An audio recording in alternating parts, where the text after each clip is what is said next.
Biodiversity refers to the wide variety of organisms living on the earth. It includes plants, animals, microbes like bacteria. All these organisms makes this beautiful nature. Welcome to online classes DEO Nalgonda. My name is Dr. Sitaram Raju Midtala. Before getting into the topic, I would like to thank our respected District Education Officer Sri Bhikshapati Garu, Nalgonda, and also I would like to thank TBSF for giving me this opportunity. In our daily life, we used to see so many different types of organisms in our surroundings, like plants, animals, some small insects, and also there are other organisms which we cannot see by our naked eye. These are known as microbes. You have already studied about these microbial organisms in your early class. These organisms are so many in number. They are huge. Till now, more than 2 million of organisms were identified by the scientists. These organisms are everywhere. We can see from very bottom of the oceans and peaks of the mountains, and also from extreme cold conditions to extreme hot conditions. Even we can see some organisms in extreme hot water springs. Identifying, describing, naming these organisms is not enough. We have to see the similarities and dissimilarities with other organisms. Why? If we study these similarities and dissimilarities, then only we will be able to compare with other organisms and we can place them together. Similar organisms will be placed together into groups. That is nothing but classification. If we do classification properly, and if we study the similarities, dissimilarities, and their external and internal characters, we will be able to find the origin of the organisms also, how they have evolved. This is known as evolution. Identifying the origin of the life, origin of the different organisms is nothing but evolution. So if you do careful classification, able to find the evolutionary trends also. So before getting into these topics, first of all, we will do some activities for better understanding this classification process. Here we have small branch of lemon, scientifically called as citrus lemon. In 2018, India is the top producer of lemons. If we see the leaves of this plant, the leaf blade is divided into two unequal parts. The bottom one is smaller compared with the top one. Now, let us take measurements of the leaf.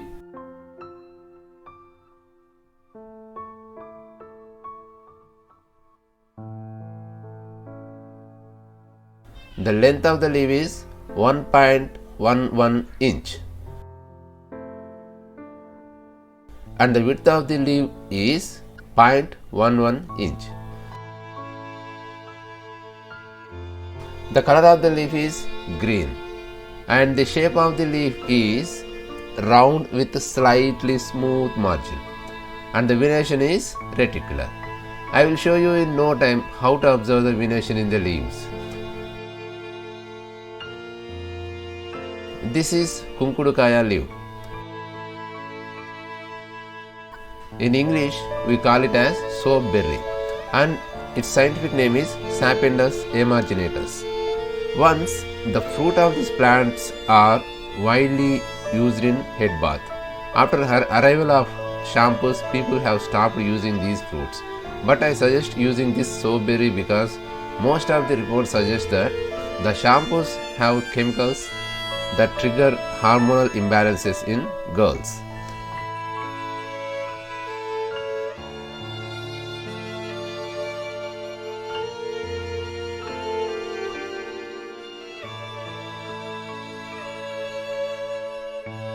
The leaf length is 6.1 inch.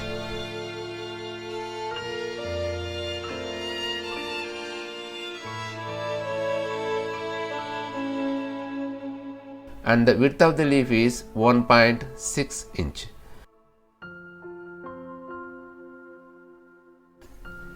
This leaf is showing undulate margin.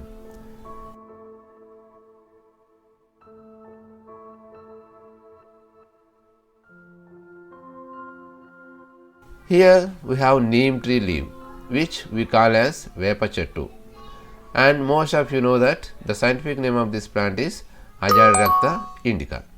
This tree also has a lot of medicinal properties. The shape of this leaf is odd pinnate.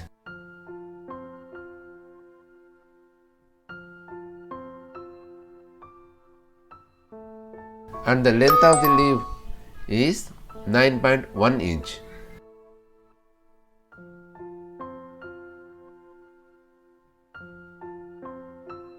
And the width of this leaf is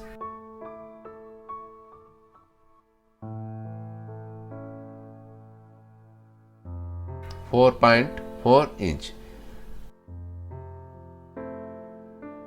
The margin of the leaves are serrate.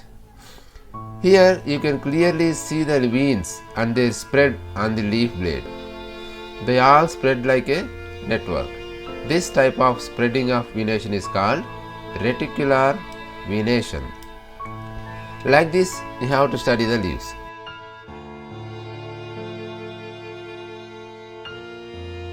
Here I am giving you the reference image for your usage, or you can get it from Wikipedia under the title leaf.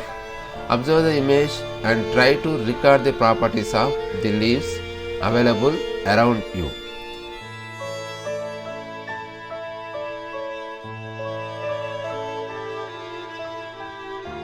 Table 3. Here we took kunkudu seeds, badam seeds, sapota seeds, rice seeds and groundnut seeds.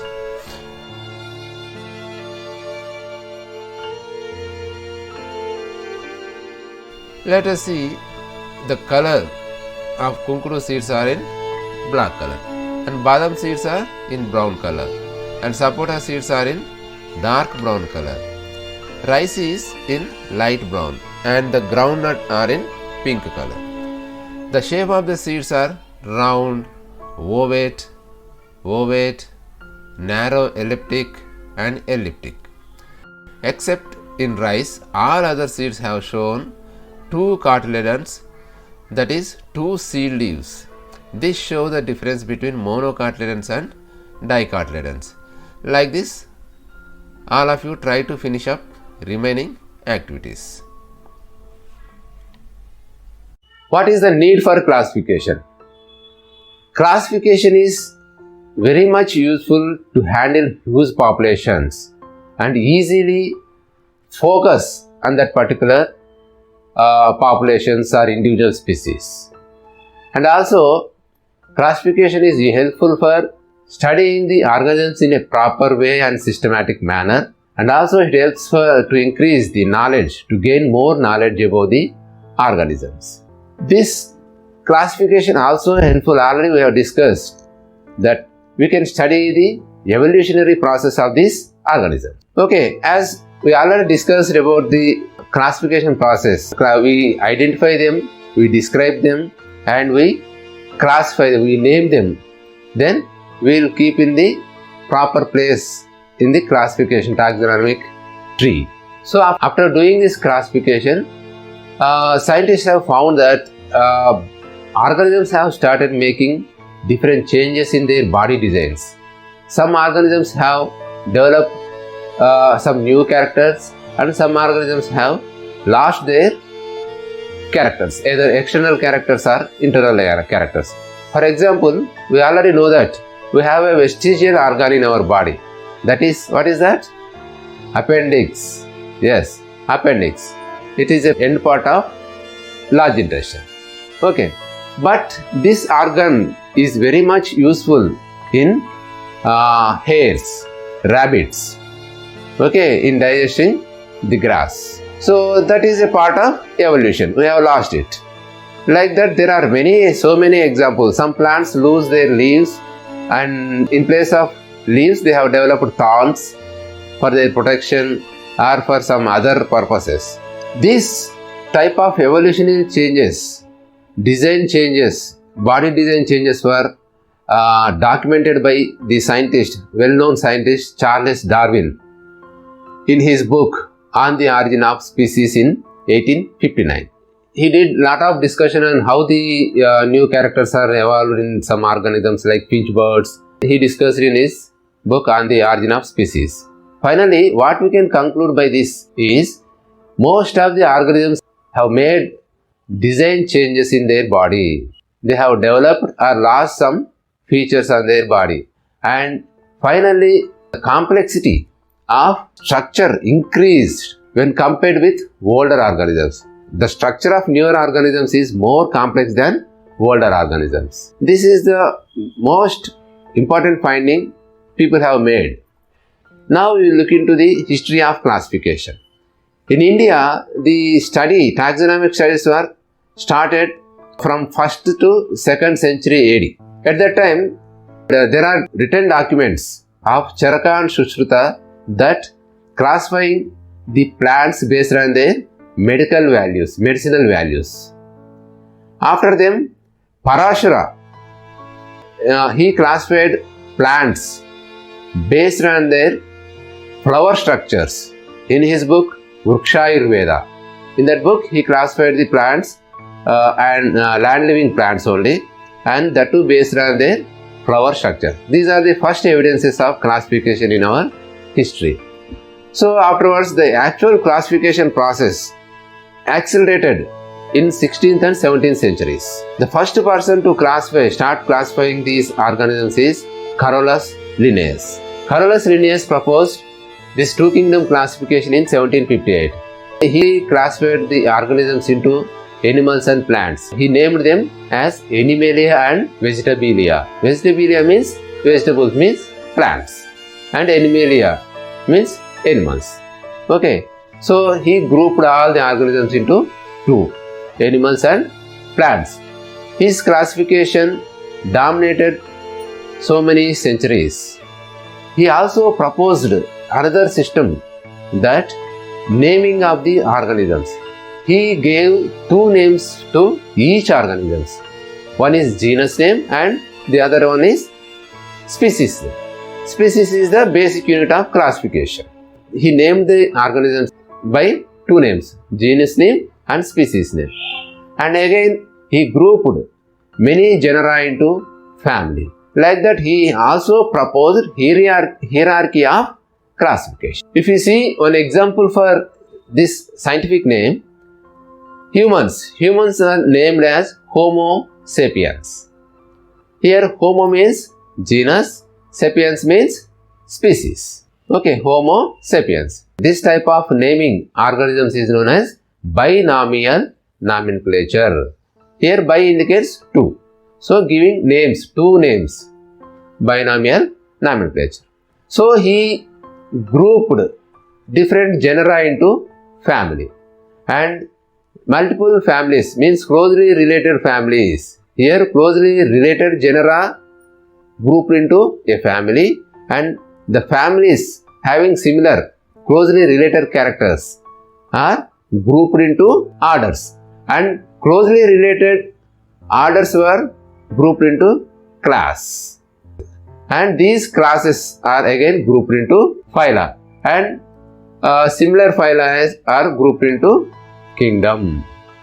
Like that, he also proposed, not only he proposed the classification process, also he proposed this hierarchy of the classification. After this, in 1969, Whittaker proposed big change to this classification. In between, there are other scientists also proposed some other different types of classifications. You can observe in the chart given in your textbook. Haeckel, Charton and Copeland with slight changes to Linnaean classification. But Whittaker proposed 5-kingdom classification. He gave place to some other organisms also which were neglected before his proposed classification. So what he did is, he mainly differentiated organisms into two groups. One with true nucleus and the other without true nucleus. True nucleus without true nucleus. What is this? That means organisms with genetic material enveloped in a membrane, nuclear membrane. Those are considered as true cells. These cells without nuclear envelope means the genetic material is not covered, enveloped with any membrane, are called as prokaryotes. So, prokaryota, eukaryota. Pro means primary, before. U means true. Karyon, nucleus. Pro means primary, U means true. Primary nucleus and true nucleus. So, the organisms bearing true cell, true nucleus are grouped into one, and the organisms without true nucleus are grouped into other. Again, he grouped these organisms into Monera and Protista. He introduced one more different types of organism, that is fungi. So, these fungi and plantae and animalia are again comes under eukaryota, and these are divided based on their food habits. Like plantae synthesizes its own food, and animalia depends on other animals or plants, heterotrophs. And coming to fungi, fungi also heterotroph. Plants are autotrophs, animals are heterotrophs, and fungi also considered as heterotroph, but they feed on dead and decaying material. These are the 5 kingdoms proposed by Whitaker. What are they? Protista, Monera, Protista, fungi, animalia and plantae. Comparatively, this 5 kingdom classification is more advanced than any other classification and most widely used classification. But nowadays, due to advancement in technology, people have come across different types of new organisms, and they have come with new methods of classifying organisms. Like based on their external characters is oldest method, and internal characters, and recently molecular structure based on DNA structure also people have started classifying the organisms. Though the Whitaker's classification is most advanced classification and widely used classification, recent advancements in technology have discovered some more new organisms. They look similar to prokaryotes. Means bacteria. They looks like bacteria. But internally their structure is very much different. And they are discovered in extreme places, like extreme hot conditions also they are found. Those are known as thermophiles. And some are found in extreme saltwater conditions. These are known as halophiles. Though these are looking like prokaryotes, these organisms have some different structures. Because of this, people have started using some other techniques to classify these organisms, like DNA sequencing. This by doing sequence of genetic material, that is DNA, we started comparing each organisms and classifying them. This type of classification is known as molecular classification. In our textbook, there is one interesting fact given that LUCA, L-U-C-A, last universal common ancestor. What is this? We are believing that based on this classification and molecular evidences and all the organisms, living organisms on the earth have evolved from the one common cell. That's why we are calling it as last universal common ancestor. Ancestor means our grandparents. So all the organisms have same grandparent, that calling as last universal common ancestor. With this, I am concluding this session.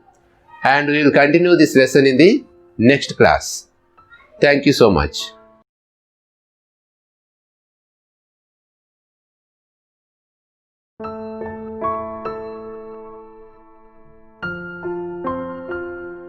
Welcome to the part 2 continuation of the diversity in living organisms lesson. The hierarchy of classification. What is hierarchy? Hierarchy means the steps, step by step, how the organisms are arranged and how they are related to each other. So, hierarchy shows step by step organization of the organisms. Hierarchy of classification. Organisms are generally classified based on their similar and dissimilar characters. So, most closely related group of organisms are grouped. While doing this, the basic means the bottom one in the classification is species. So, what is species and which basis we group different individuals or different organisms into one species. Species is nothing but the organisms which can interbreed successfully and they can produce offsprings. The organisms which can interbreed and produce fertile offsprings means they must have ability to reproduce again. Then these organisms are considered as one species. Species is the basic unit of classification. Okay, already we have discussed how the hierarchy of organisms arranged. The bottom one is species, and group of similar species are organized into genera, and group of similar genera are considered as one family, and group of similar families are considered as order, and group of similar orders are considered as classes, and group of similar classes considered as phylum, and group of similar phylums considered as under kingdom, and above that domain and the life.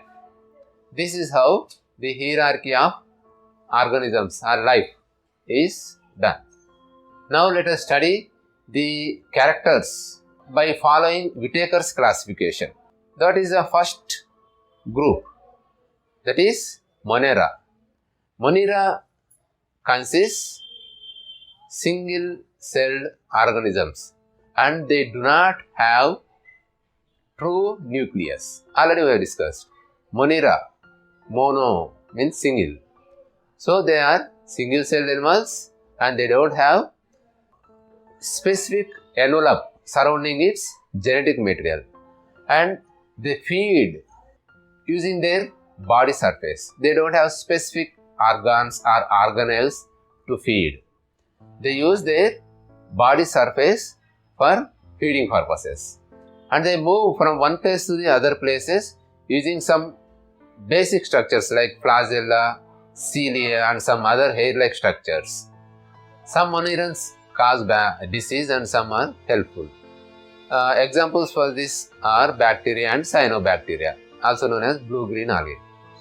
Three major groups of organisms comes under this Monera group. They are Archaebacteria, Eubacteria and Cyanobacteria. Archaebacteria, the name itself says the oldest bacteria. What is archaeology? Means study of old monuments. Okay, so these bacteria also belongs to oldest group.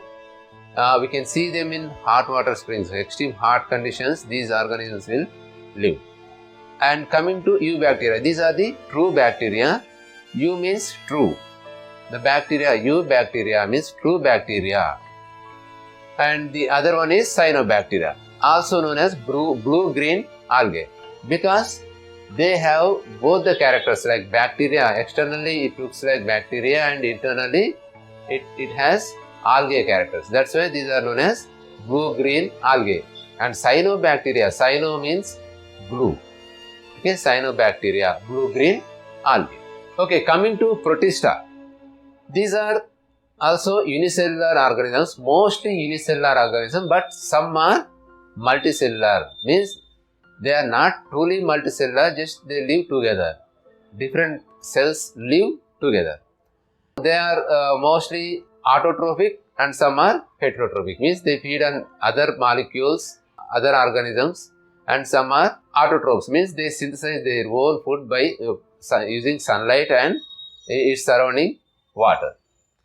And these organisms also don't have specific cell organelles. There is no differentiation also.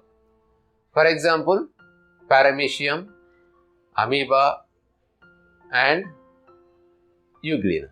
So coming to characteristics of protista, most of the protistans are unicellular organisms. They have single cell, but some have many cell. Means that also not true multicellular organisms. They just multiple cells live together.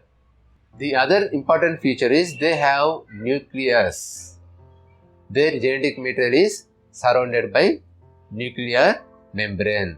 That means these are true cells, eukaryotes, and most of them are autotrophs and some are heterotrophs. Means they synthesize their own food using sunlight and water. Characteristics of protists. These are unicellular, mostly unicellular organisms, but some are multicellular organisms. Means they have more than one cell, and they have true nucleus. That means their genetic material is surrounded by nuclear membrane. So these are eukaryotes, and they feed on other organisms, and some synthesize their own food using sunlight and surrounding water. Means there are heterotrophs and there are autotrophs. Heterotrophs means feeds on others. Autotrophs means they synthesize their own food. And these organisms reproduce by splitting. Simply the cell becomes two. It cuts itself and becomes two. And those two daughter cells survives on their own as new individuals. And they live solitary animals. Solitary animals means they live alone, single. They live in singles. And some are in colonies also, like volvox. So examples for these organisms are amoeba, paramecium, and euglena. These organisms have developed some cell organelles also. Advanced cell organelles like cytostome. Like cytostome means the mouth, cell mouth. So if you see euglena and paramecium, they show this character. A mouth-like structure is there for this cell.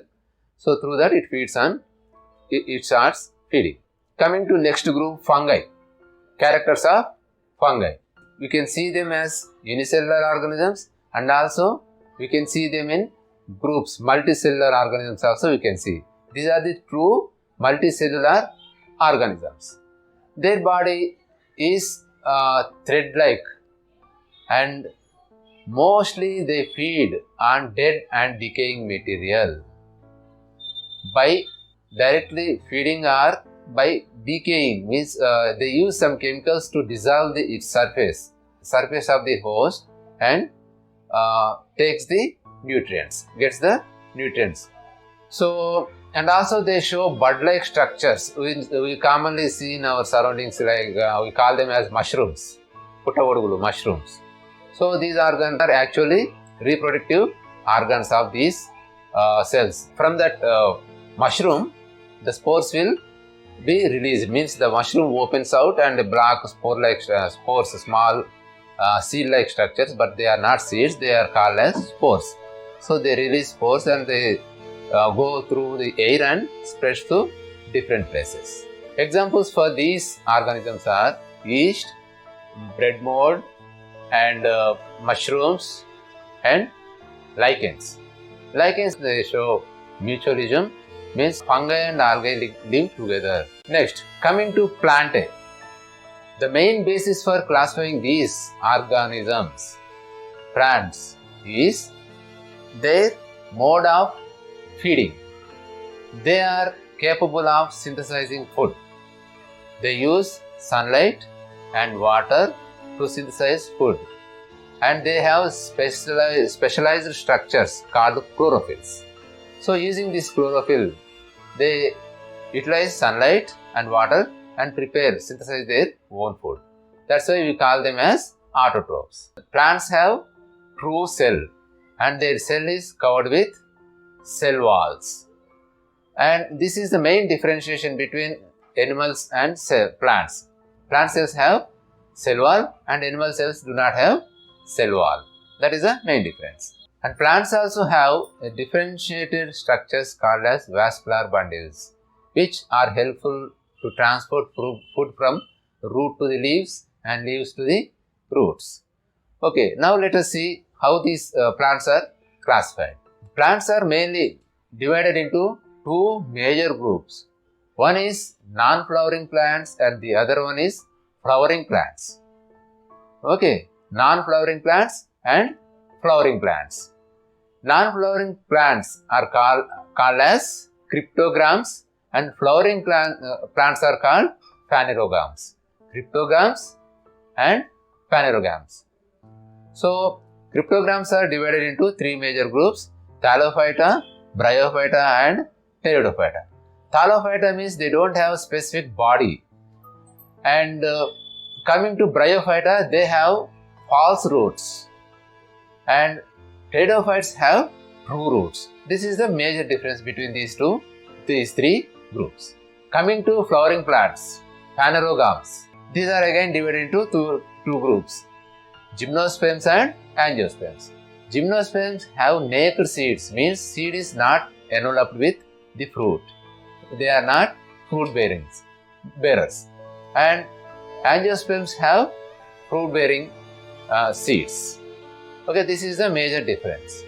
And angiosperms are again divided into two major groups, that is monocotyledons and dicotyledons. Monocotyledons have single cotyledon and dicotyledons have two cotyledons. This is the major difference. Classification of animals. These animals are motile. The main character is motile, and they are heterotrophic.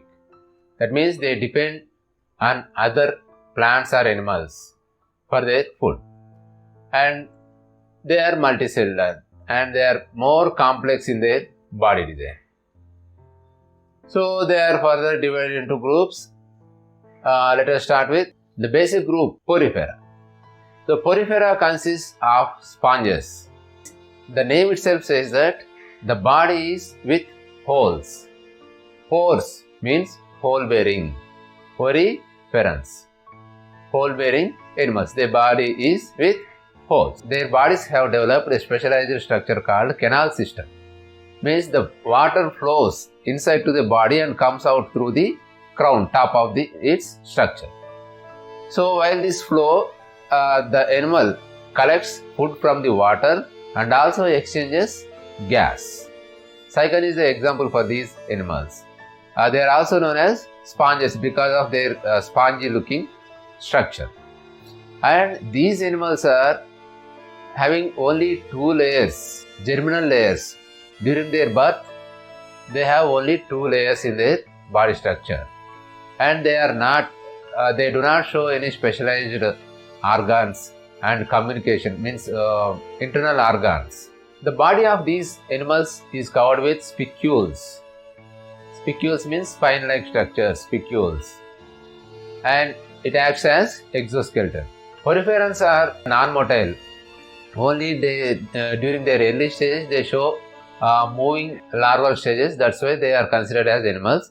But after emerging from the larva, it establishes itself to the floor and they become non-motile animals. And they have a specialized structure of body which consists canal system. Canal system means the water flows through the body from sides of the body to the top of the body, means through crown the water comes out. So during this process, the animal exchanges its gases. It gets oxygen from the water and also gets food from its surroundings. And these animals are a skeleton with spicules. Spicules are like spine-like structures. So many of these spicules together forms a exoskeleton. They don't show much of the differentiation in their tissue levels of organization. Very minimalistic sharing of labor we can observe. Some acts as means very minimalist. Only few types of cells move from one place to the another place inside the body of the cycon for the basic protection purpose. Not more than that. And they don't even communicate, means there is no intracellular communication. So it has very basic structure of their body. Some examples are Euflectella, cycon and Spongilla. Coming to the next group, Coelenterata, also known as Cnidarians. Cnidarians means needle-bearing animals. Their body wall has a specialized structures, specialized cells. These cells bear a needle, sharp needle, which arranges inside the cell. When some enemy comes into contact with that animal, it releases the needle, which will make the other animal uncomfortable. Sometimes it may be more dangerous to the other animal. So because of this needle-bearing nature, these animals are known as Cnidarians, also called as coelenterates. The body of these animals also consists two layers, outer layer and inner layers. The body of these animals is very smaller in sizes, ranging from 3 to 56 millimeters. And some organisms of this group makes islands in the seas. They make huge, almost some kilometers of radius they will be developing. They forms reefs. These are known as coral reefs. One of the best example for coral reefs is Great Barrier Reef, located in Australia. Along with these coral reefs, there are other group members like jellyfishes, hydra, sea anemones are the examples. Coming to the next group, platyhelminths. Platyhelminths, the name itself suggests that this group consists of flatworms. Their body is flattened dorsoventrally, means from top to bottom they are suppressed like ribbon. So these animals in this group are also known as ribbon worms. Body of these animals is composed of 3 layers, but they don't have true coelom, that means true body cavity. There is no body cavity in these organisms. So these are known as acoelomates. And most of the animals are parasitic in nature and some are free living. For example, Planaria. Planaria is freshwater living animal, and Taenia solium and Taenia sarginata are the internal parasites of human beings and cows and buffaloes. Nematodes. They are some more advanced organisms than platyhelminths. These are also having 3-layered body, also known as triploblastic animals. Tri means 3. Blastic animals means layers, germinal layers. So these animals are also triploblastic animals like platyhelminths. Compared with platyhelminths, the body of these animals is cylindrical. Because of this shape, these animals are known as roundworms. Most of the nematodes are parasites. They feed on both, they are internal parasites to human beings and plants also. Most common ones we know are Ascaris. Okay, actually nematohelminths and platyhelminths together known as helminthic worms. Helminths. So to prevent the spread of these animals, government is supplying this albendazole tablets every year to the students. These nematodes have 3-layered body cavity, but it shows an internal body cavity which is not a true coelom. Okay, it cannot accommodate organs, internal organs of the body. So we do not consider this as true coelom. It is a pseudo-coelom, false coelom. Annelidans. We know that earthworms are having elongated body and their body is cylindrical, and we also know that leeches when we observe these two animals closely, they have ring-like structures on their body. These are called as annuals. That's why these group of animals are known as annelidans. These are the true coelom-bearing animals. Okay, their body is partially segmented and there is the development of internal organs, primary organs. As already I have told you that leeches and earthworms are the common examples for these animals, and most of them are freshwater and some are living in seas and some are living on the earth. Already you know that Nereis is the example for sea living animal, and earthworms we can see on the land itself, terrestrial in its nature, and leeches are the water living animals. We can find them in water streams, freshwater streams. The next group is Arthropoda. The largest group of organisms are placed in the Arthropoda. Arthropodans are the organisms which consist jointed body parts, jointed legs especially. Poda means leg, arthro means jointed legs. The meaning of arthropoda is having jointed legs. So these animals are more advanced than the nematodes and annelidans and platyhelminths and all. These animals have coelomic fluid, means the blood freely moving in its body. There is no specific vascular system in its body. That's why we call it as open circulatory system. The circulatory system in arthropodans is open circulatory system.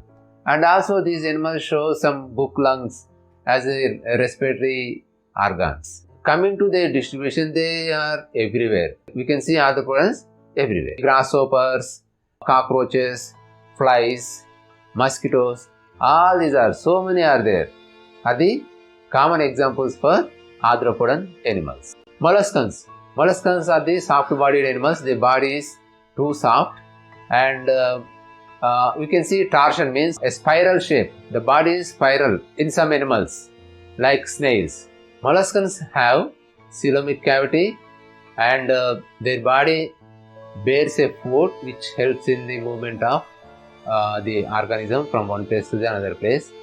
Most of the molluscans have a shell on its body. Common examples for these molluscans are snails and mussels. These organisms have some kidney-like structures in its body, and these animals also have open circulatory system. Coming to Echinodermata, skin with spines. The animal with spiny skin. Here, echinos means spines, derma means skin. So, spine-bearing skin. These animals are spine-bearing animals. And these animals are exclusively marine living animals, and they live freely, and their body is radially symmetrical and triploblastic. They have a specialized water-driven system called as tube feet. This helps in the movement of these organisms from one place to the other places. Examples for this are starfishes and sea urchins. Okay, coming to protochordates, these animals have notochord in their body at least once in their life cycle. What is notochord? Notochord is a specialized structure which lies between nerve cord and the gut. This notochord helps to attach muscles of the body. Examples for this is Headmania and Amphiaxis. Chordata. Chordata consists three different types of groups: Urochordata, Cephalochordata and Chordata. Urochordata means tail, cephalum means skull. So urochordates have notochord in their tail region, and cephalochordates bears this notochord in their skull region, means anterior part of the body. And chordates have complete notochord in their life stages. Okay, vertebrates. Actually, all vertebrates are chordates. How? Their notochord is replaced by our backbone, vertebral column. That's why these animals called as vertebrates. So vertebrates are divided into 5 groups: fishes, amphibians, reptiles, birds, and mammals. We know the differences between these 5. Fishes are freely swimming animals. Their body is covered with scales and their respiratory organs are lungs. And amphibians are the animals which can live on both land and water.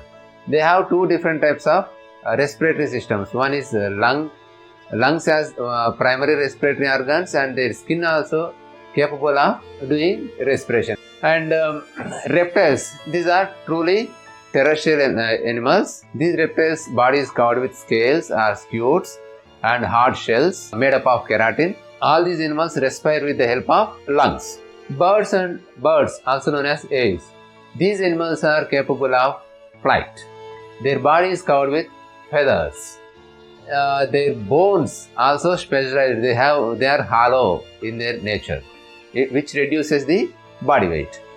And coming to mammals, mammals are milk-giving animals. They feed their babies with the milk. Based on their thermoregulation nature, these vertebrates are further we can divide into 2 different categories: cold-blooded animals and warm-blooded animals. Cold-blooded animals are not capable of regulating their body temperature. But coming to warm-blooded animals, they are able to regulate their body temperatures. Thank you so much.